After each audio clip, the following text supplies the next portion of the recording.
Hi, my name is Louis Castrejon, And I'm Manoj Jones. and we're here today with Young Voices TV interviewing Harry Crouch of NCFM, the National Coalition for Men. He is the president, and today, Harry, we'd like to ask you, what is the National Coalition for Men?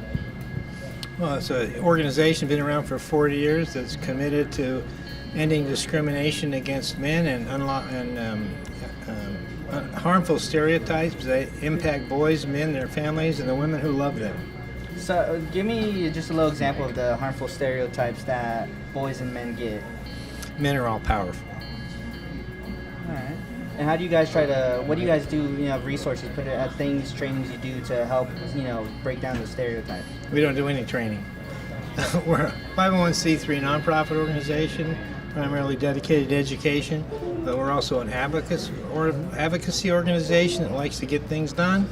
So we have a group of attorneys, and we're able to participate in some civil suits, and we try to resolve issues through the courts since it seems to be a faster way to do things than through legislation. An example would be we're suing the Selective Service System, which is now residing in an appellate court in Texas. It's been a 4-year struggle. We're waiting for a hearing there.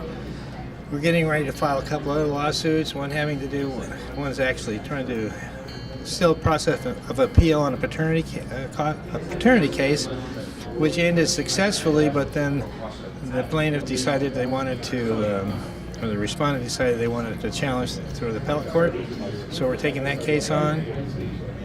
Some civil action over some situations up in Northern California where we seem to have a corrupt county and a corrupt sheriff. We're taking that on to clean that up because they confiscated a bunch of property that this man owned. We've sued domestic violence shelters for their refusal to help men and their children, primarily through Mr. Angelucci, who's my vice president. Taken on some attorney fraud cases early on, also Mr. Angelucci, but now we have more attorneys. So we do an awful lot of that. We also do some legislative stuff. Our chapter in North Carolina is heavily involved in changing. It's called the Dear Colleague letter, which came out of the Obama administration, which changed the nature of disciplinary procedures on college campuses.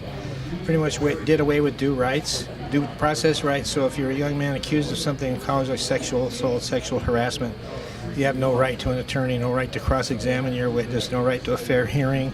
It goes on and on and on and on. So a number of students there have been falsely accused to such an extent they actually took their lives, committed suicide, because the impact of a false accusation of sexual assault is devastating. And it just astounds me that's how some people look at those situations and go, well, they don't go to prison. No, they just go to the grave, right? Where do you go get a job when you have on your arrest record, you've been arrested for sexual assault? Where do you go to another college where you have on your academic record you've been disciplined for sexual assault? Even if the hearing goes in your favor, which they don't, typically, where do you go? You always have that stigma, right? Yeah, well, there you guys go. There you go, you guys. That's the National Coalition for Men.